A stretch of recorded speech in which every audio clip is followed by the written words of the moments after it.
ఈరోజు 73వ విముక్త సంచార జాతర స్వాతంత్ర దినోత్సవం సందర్భంగా ఈ యొక్క అంబేద్కర్ భవన్లో ఏర్పడినటువంటి ఈ కార్యక్రమానికి అధ్యక్షులు ఉన్నటువంటి పెద్దలు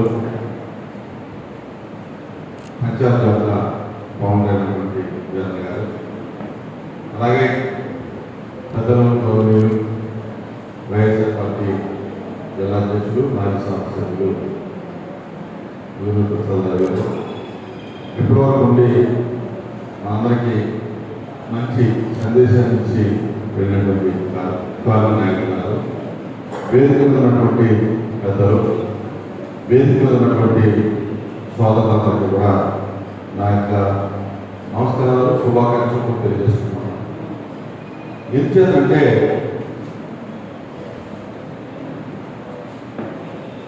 1871లో ఆనాటి బ్రిటిష్ ప్రభుత్వం కొన్ని వర్గాలని, సమాజానికి దూరంగా ఉన్నటువంటి కొన్ని వర్గాలను కానీ, లేకపోతే ఆనాడు ఎవరైతే సమాజం మీద బ్రిటిష్ వారికి ఎదురుపడి పోరాటం చేసినటువంటి వర్గాలని క్రిమినల్ ట్రైబల్ యాక్ట్ అని చెప్పి ఒక ట్రైబల్ యాక్ట్ పెట్టి వారిని క్రిమినల్స్గా, అంటే శాశ్వతమైన క్రిమినల్ అంటే దొంగతనం చేసినప్పుడు మాత్రమే క్రిమినల్ అంటారు. కానీ కడుపులో పుట్టిన బిడ్డను కూడా ఎప్పుడైతే తల్లిదండ్రులు పుడతాడో వాడికి అప్పటి నుంచే కూడా చనిపోయేది కూడా ఒక క్రిమినల్గా, చట్ట ప్రకారమైనటువంటి క్రిమినల్ వాళ్ళకి ఉపయోగమైనది ఆనాటి ప్రభుత్వం చేసినటువంటి ఒక దుర్మార్గమైనటువంటి చర్య. ఇప్పుడు రౌడీ షీట్ అంటారు, వాడు మారితే కొన్నాళ్ళ తర్వాత ఎవరు చెప్తానో తీశారు. కానీ ఈ క్రిమినల్ యాక్ట్లో పుట్టిన దగ్గర నుంచి చనిపోయే వరకు ఒక క్రిమినల్గా పుట్టాడని ఉద్రేకం అనేది పెద్ద మార్గం. ఏ మనిషి కూడా పుట్టినప్పుడు కులంతో కానీ, మతంతో కానీ, చర్యలతో కానీ, అలవాటుతో కానీ పుట్టడు. కానీ అటువంటిది కొన్ని జాతుల పట్ల వివక్షతోటి అలా చేయకూడదు, దుర్మార్గమైనటువంటి చర్య. అయితే అప్పటి నుంచి కూడా అనేక మంది సంఘ సంస్థలు దీని మీద పోరాటం చేయడం, ఎన్నో ప్రాణత్యాగాలు కూడా చేయడం జరిగింది. కానీ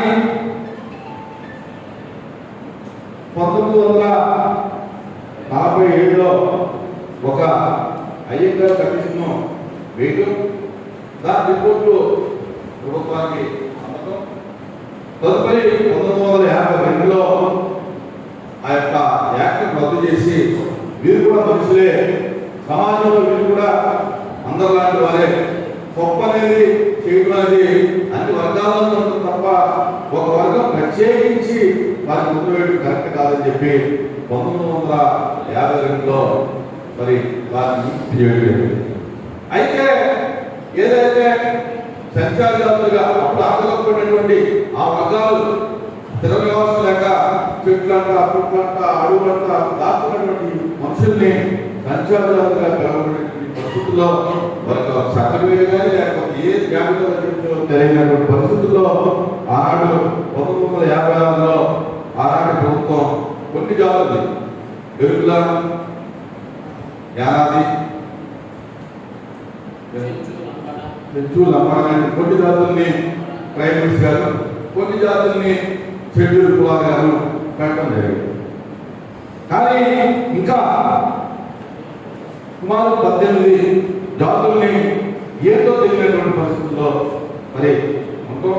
అలాగే బీసీలుగా వారిని గుర్తించడం జరిగింది. కానీ ఆనాటి నుంచి కూడా వీళ్ళ లాంటి అనేక మంది వీళ్ళందరినీ కూడా ట్రైబల్స్, షెడ్యూల్ ట్రైబ్స్ గారు, షెడ్యూల్ క్యాస్ట్ గారు పెట్టాలనేటటువంటి పోరాటం చేస్తా ఉన్నారు.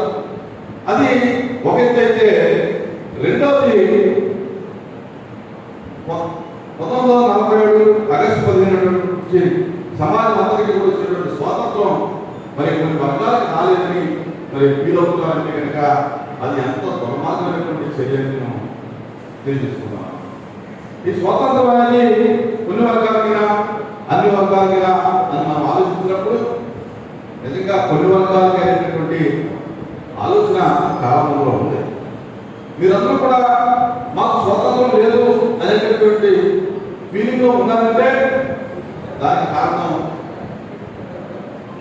చదువు లేక, ఆర్థిక స్థోమత లేక, స్థిర నివాసం లేక, సరైన వైద్యం లేక, మినిమం ఇవన్నీ కూడా ఏంటంటే మినిమం విద్యా వైద్యులు ఈ దేశంలో మరి కనీస అవసరం కాదు, ఎసెన్షియల్. కానీ ఈ జాతులకు సరైన విద్య అందుతుందా? ఈ యొక్క పంచాయత్ జాతుల్లో ఉన్నటువంటి లేకపోతే ఈ యొక్క కొన్ని వెనకబడిన తరగతిలో ఉన్నటువంటి వాళ్ళకి ఇంకా చదువుతో పోవడం అనేది చాలా దురదృష్టకరం. దానికి కారణం ప్రభుత్వాలు చెప్పి తెలియజేసుకుంటాం. విద్యాలంటే ఈ విద్యా వ్యవస్థ ఒక అతనేమో ₹1,00,000 ఫీజు కట్టి చదివించగలుగుతాడు, ఒకడేమో కనీసం స్కూల్లో జాయిన్ చేయడానికి కూడా వాడికి అర్హత లేనటువంటి పరిస్థితి. వ్యత్యాసం, ఈ వ్యత్యాసం మీద దృష్టి పెట్టుకోకుండా ఏదో మీకు ఆ పదం ఇచ్చాం, మీకు ఈ పదం ఇచ్చాం అనేది కరెక్ట్ కాదని చెప్పి తెలియజేస్తున్నాం. ఈ పదవులతోటి మనకేమి ఇచ్చేటటువంటి పదవులతోటి పుచ్చుకునేటటువంటి పదవులతో ఆర్థిక స్థితిలో బాగుపడతాం.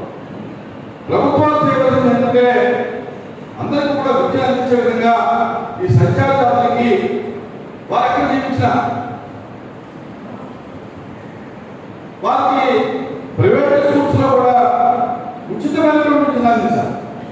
ఏదో గవర్నమెంట్ పనిలో మేము ఉచితంగా చదువు చెబుతామంటే వచ్చేటటువంటి చదువు కాదు. ఈనాటి పరిస్థితుల్లో ఏ కాలేజ్ అని, ఏ స్కూల్ అని ప్రతి దాంట్లో కూడా ఒక పర్సెంటేజ్ వాళ్ళకున్నటువంటి దామాషా ప్రకారంగా, వాళ్ళ సమాజంలో ఉన్నటువంటి లెక్క ప్రకారంగా వాళ్ళు ఎక్కడ చదువుకున్నా, విజయవాడ చదువుకో, రాజమండ్రిలో చదువుకో, వైజాగ్లో చదువుకో, ఎక్కడ చదువుకున్నా కూడా ఈ సంచార జాతులకి ముందుగా చదువు అనేది చెప్పాలి.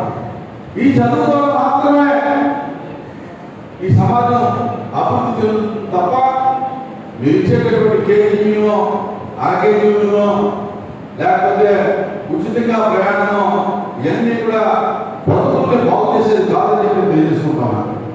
ఈరోజు సంచార జాతులను ఒకసారి అడుగుతున్నట్లయితే కనుక తలవెంట్రుకలో ఉండడం, లేకపోతే ఏదో మనిషి అసహించుకునేటటువంటి కొన్ని పనులు చేయడం, అది ఎంత మాత్రం కూడా సహించినటువంటి విషయం.